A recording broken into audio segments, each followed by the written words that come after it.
I'm Jon, and tonight I want answers about Bitcoin and the Mallard Duck. There's no stopping us now because we're live.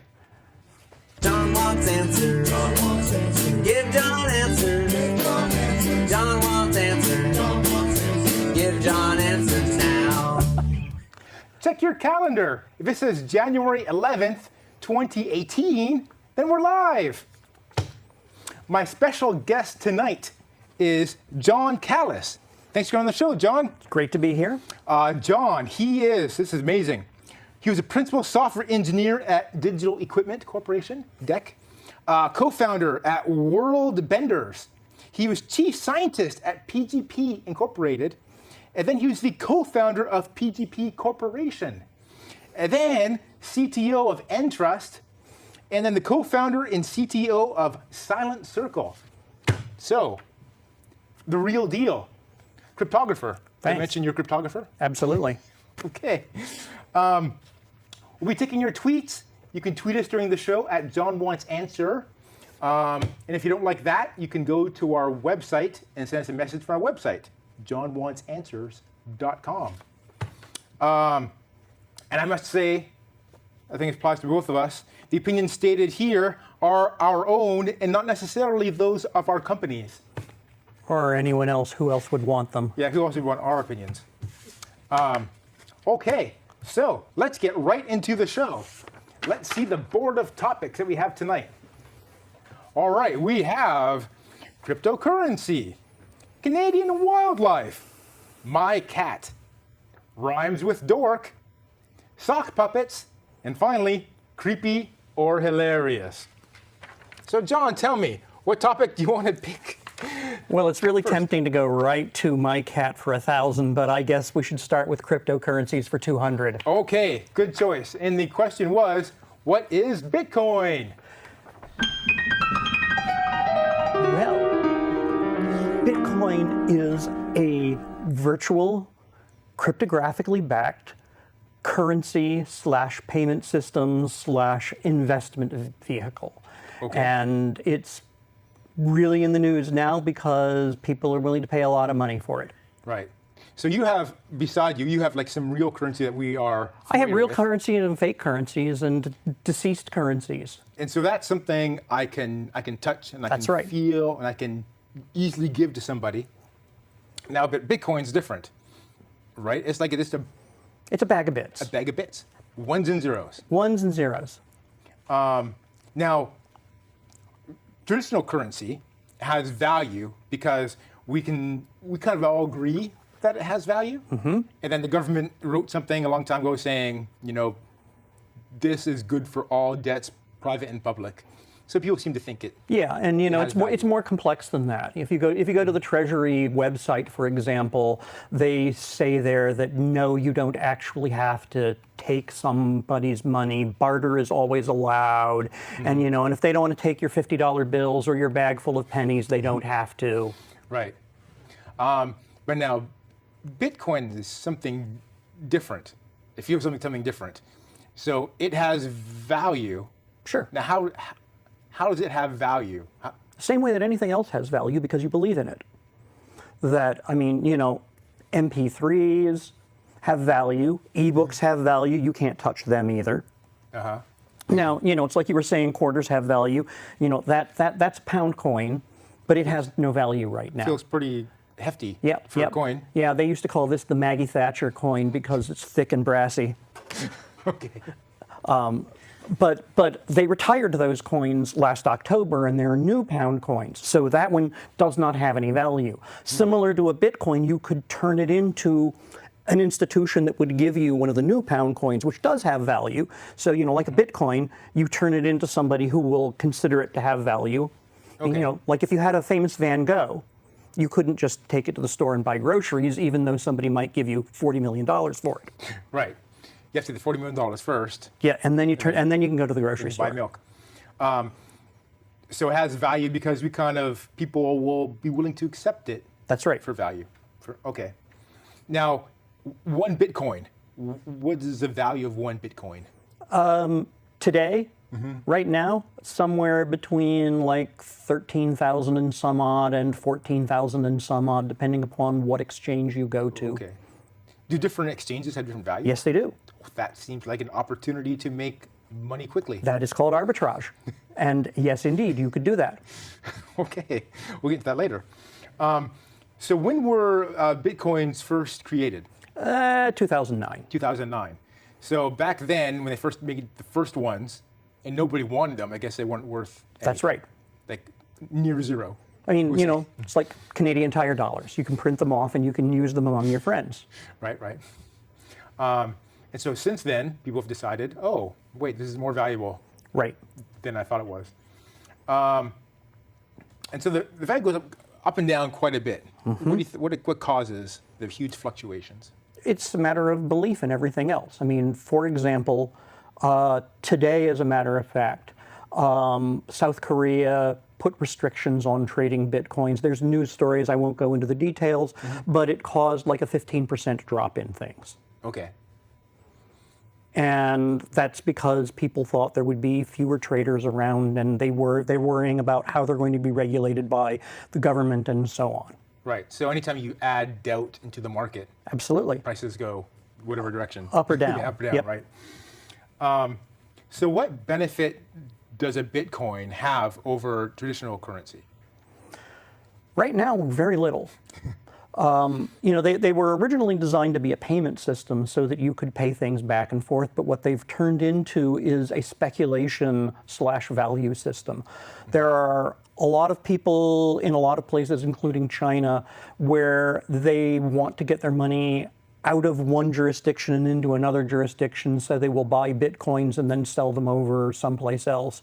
They've done similar sorts of things by buying real estate. This is a common thing that people who have a lot of money, if they want to put it one place or another, they buy real estate, they do other things, and they're using Bitcoins as a place to store value.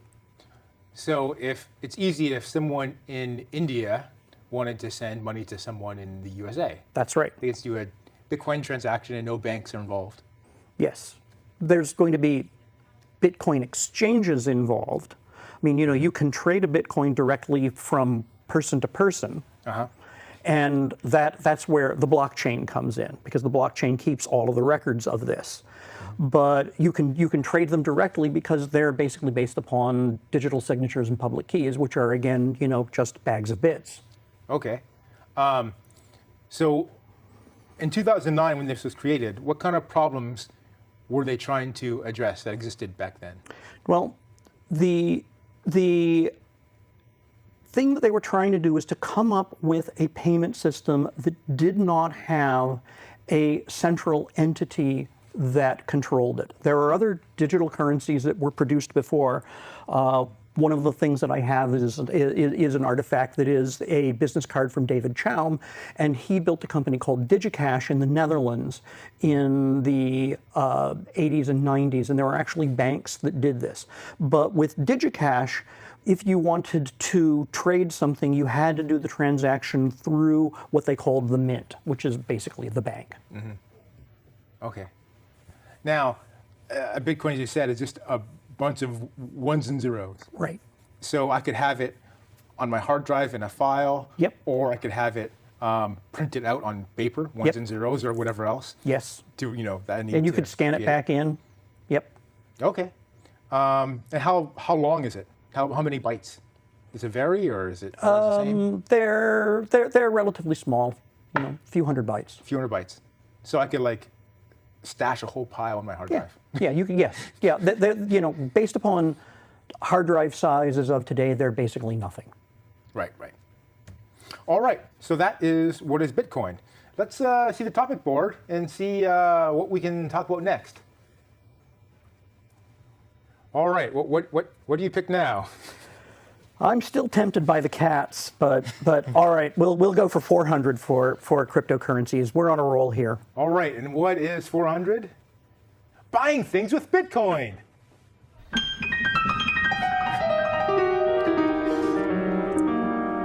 All right. So I currently have no Bitcoins, I also have no Bitcoins. which may be a wise move. How do I buy a Bitcoin? You find somebody who has a Bitcoin and you pay them for it.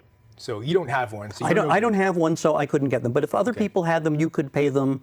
You could pay them dollars, euros, no matter what for them. You can also go to an exchange, which is similar to a bank, but it's also similar to a stock exchange. You know, if you wanted to buy a share of XYZ Corporation, Right. if it was listed, say, on the New York Stock Exchange, you would go to a stockbroker who was affiliated with them, and they would either have or buy for you those shares of that company. And similarly, you go to a Bitcoin exchange and people either have or will get for you. So if I go to a Bitcoin exchange and I somehow give them cash, Yeah, or charge it to a credit card or something else. Right. Yep. then will I have an account with that exchange? And in my account online, I can see you have 1 Bitcoin. You might, but you also could just have the Bitcoin directly. And like I said, it's just a file. And and you could store it on your hard drive. You could do anything else that you wanted with it. Okay, so let's pretend you had a Bitcoin. Right. And we agreed I would pay you $5 for this Bitcoin. Sure. So I give you the $5. And then how do you give me the Bitcoin? So this is where the blockchain comes in. And the blockchain is really nothing more than a big log file.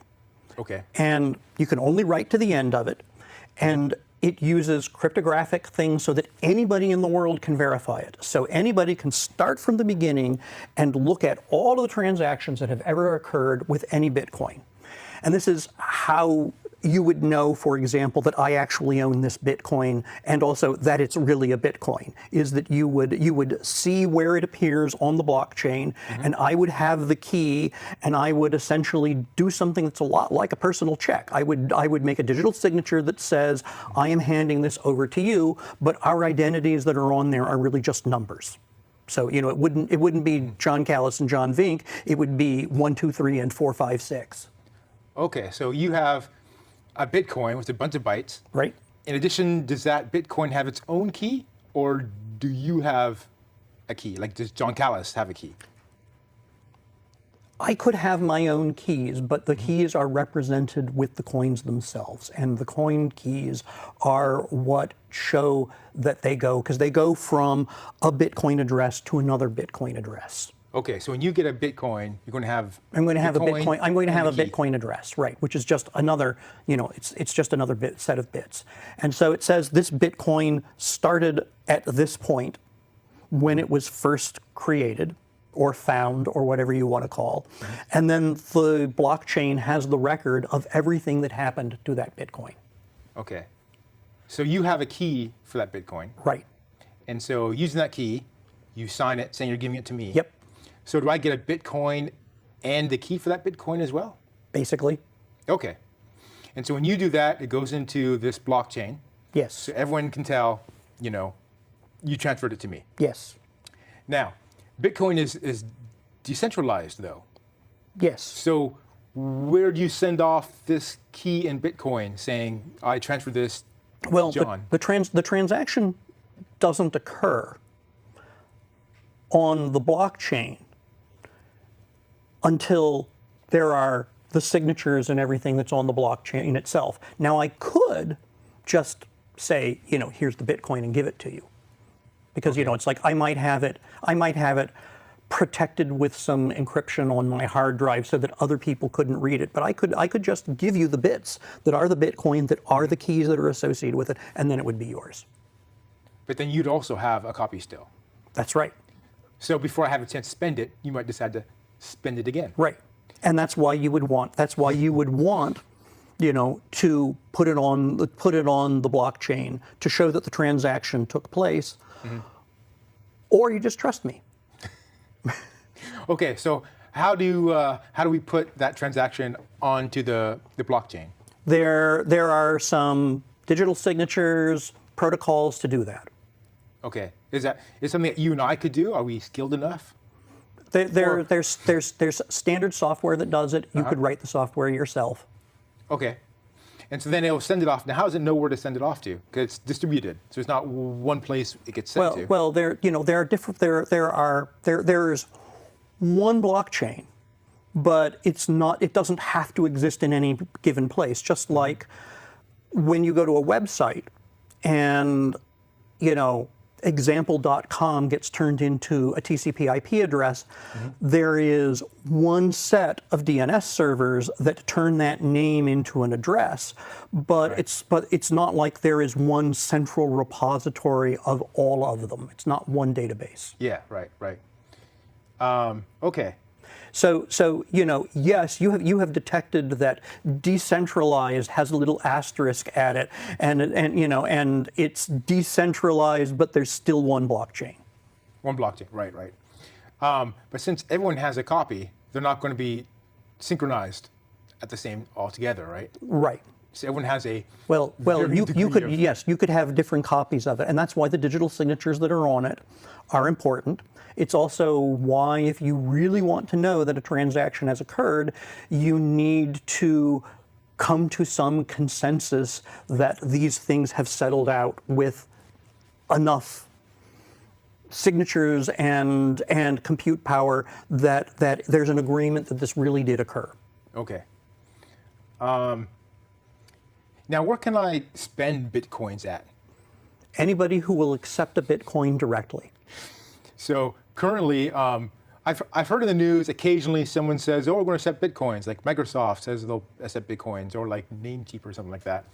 But you can't go to Starbucks and pay with Bitcoins. That's right. Particularly when a Bitcoin is now worth, like 13 grand. Right. That's one really big, like double, triple, quadruple venti. It's a big latte. Yeah. Well, then, if I want to buy something, it seems like unreasonable to buy anything with a full Bitcoin. Right. So, can I get change back from a single Bitcoin? Yes, you can subdivide Bitcoins. Okay. So how small can I get? I believe that you can go to like a billionth. Okay. Like 30. It's number of bits. I think it's 30 bits that you can subdivide on. So does that mean every time Bitcoin, a little chunk is taken off, is a new Bitcoin created that has to go into the blockchain? There will be a note that it has been subdivided. I mean, if we think about it simply, and you put it in two, there's going to be, the transaction is going to say, instead of I gave John 1 Bitcoin, it's going to be I gave John half of this Bitcoin. Okay. So it morphs into two. Right. Like the old pirates used to do. Yes. Used to cut their Yep, coins absolutely. into Pieces of 8. It's kind of like that. Is Right. that you cut them into pieces, and so when you travel down this log, there is the record of how they got subdivided and potentially re-put back together and everything else. Okay. Now I understand that there's transaction fees involved if I want to give someone Bitcoin. Yes. So how much is that? Surprisingly large, and it depends again on exactly how you are doing it. Where it's now like $5 or so, or 50 cents on $5, like which is like 10%. Yeah. So that's that is surprisingly large, based upon things. The rules that govern what the fees are in the Bitcoin protocols themselves, and they're now being somewhat waived in a bunch of cases because they're still new, and the idea is that when all the Bitcoins have been mined, then there will be transaction fees on all of them, and that's to pay for the effort that it takes to transfer the Bitcoins and do the blockchain and everything else. Right. So this blockchain must be getting pretty large. Yes. Like hundreds of megabytes, or or gigabytes, or it's growing all the time. I mean, it grows with every transaction. Right. So transactions. How fast can a transaction complete? Well, it depends. In a lot of cases, it can be like 10 minutes or so. Oh, wow. So it depends an awful lot on what you're doing and where, and this is another one of the problems with Bitcoins. There was a few days ago a Bitcoin conference, and they stopped taking payment in Bitcoins because they couldn't keep up with the people who were registering it, and they forced people to register with credit cards. Okay. All right. Well, that's how we buy things with Bitcoin. So, what's our next topic? Let's see the topic board. All right. So what do you want to pick next? I really want the cats, but all right. How about since it's Canadian, we'll go for Canadian wildlife for 200. All right. Let's see what we have there. The Mallard Duck. Okay. Now they're playing a video. I hope. That was a smooth beginning.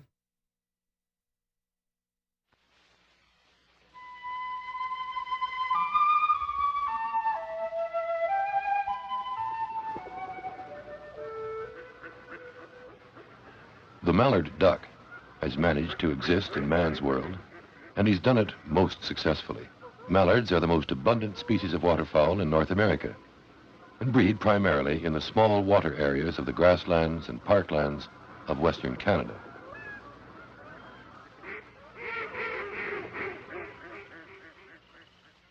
The female nests in a variety of locations, but most likely under bushes or in high grass, reasonably close to water.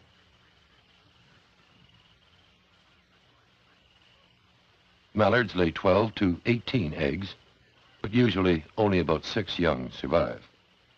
For a more complete story on the mallard duck, why not contact the Canadian Wildlife Service in Ottawa?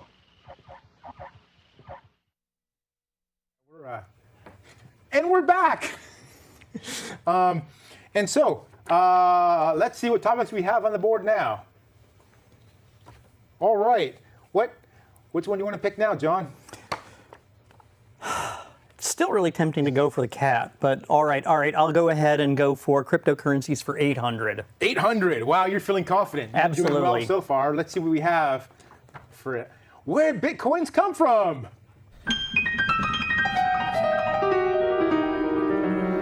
Okay, Bitcoins had to come from somewhere. Yeah, well, when a mommy Bitcoin and a daddy Bitcoin love each other very much. They hug each other in that That's special right. way. That's right. Little baby Bitcoins come out. Yeah, and that's called mining. Mining. So in the beginning, some guy mined mini coins. Yes. Right away. How does that work? How do you mine a coin? It is a cryptographic puzzle. So Okay. basically, what you do is you do 2 hashes, which is a one-way function that you can't go backwards on. Right. And it's basically you want to find something that has a string of zeros at the end. And that shows that it is a solution to the puzzle, and you mine Bitcoins by finding things that match this. So you know, you look at it you keep trying stuff, and you keep trying things until you find one that wins. So I just pick 2 random numbers, hash them, and if I have a bunch of zeros that come out, I'm like, woohoo, I'm rich. Yep, and you show that these things hashed together produce that, and that's what goes on. So when I get this, zeros in it, what's my reward for that? You get a block of Bitcoins. A block. Yes. How many? It coins in a block? started off at 50. Okay. And every so often, as more and more Bitcoins are mined, you get fewer coins in a block. And it's now down to, I think, 12 and a half, 15 and a half. But based on the price of, let's say, 15,000, that's like Yeah. $150,000, $200,000 Yep. for finding a Bitcoin. Absolutely. We should all be doing that. It's, there are some very nice instructions on how you do this on the web, and you should read them because it's a very hard thing to do. And I was looking at it just the other day, and if you have a really good mining rig, as they call it, which has a lot of people in them, because what people do is, because they're trying to find these puzzles, they band together so that they distribute the things out to a whole bunch of people, that these very expensive rigs will find 1 block of coins every 11 or 12 days. That seems like pretty good. Every $150,000 every 12 days, rolling in the cash. But that's a lot of people, right? Right. How many people? You would, you're right. Because if you're in a group of people, you would split those with the other people. So, if you were with 10 other people, it's 1/10 of that, and then the people who are doing the coordination are going to want their cut. So it's not as much as you would think it would be. And most of the mining that is done now is not done on standard computers. It is done on special purpose silicon ASICs that are created specifically as Bitcoin miners. Okay. So I wouldn't be able to mine very many Bitcoins on my phone, for example. No. If I have a little JavaScript. No. Now, there is a problem where people have been sending out JavaScript mining things in ads on the internet, but if you do that to 1 million people, that's different than doing it on your phone, because you would have like a millionth or a 10 millionth the chance of what these people who are doing it on their phone in JavaScript and these ads are. So I should go to jonwantsanswers.com and put some JavaScript in there so that everyone who visits my site can mine for me. Go right ahead. Okay. And there are people who are doing effectively that. It gets harder and harder as time goes by to mine these Bitcoins. That's is that right. Is that because there's a lot of the solutions keep getting Yes. solved? Yes. And also then the reward is also lower. Yes.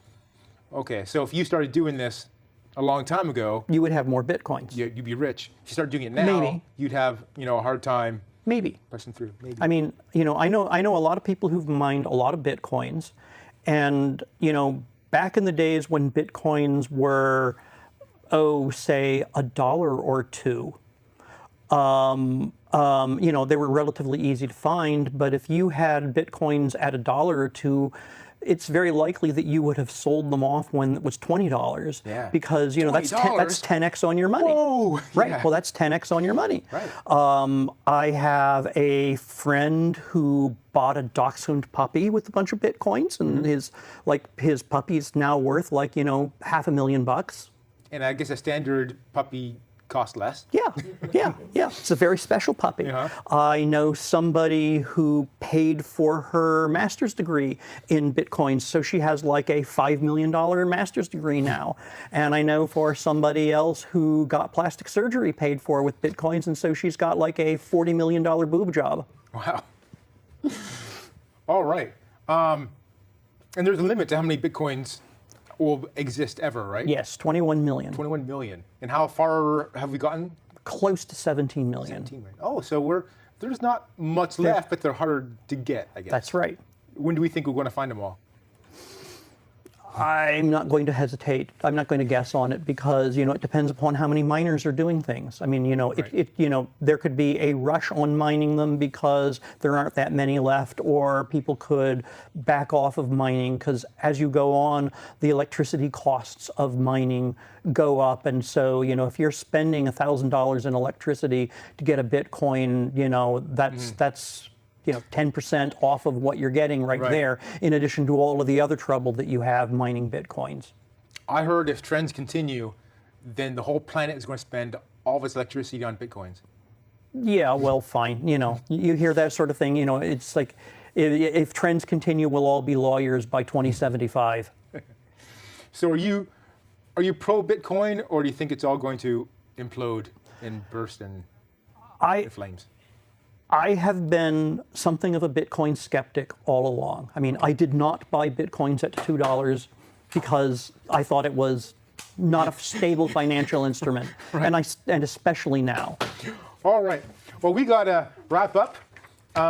Let's see how many points we have. We have 200 and 400. That's 600 plus 800.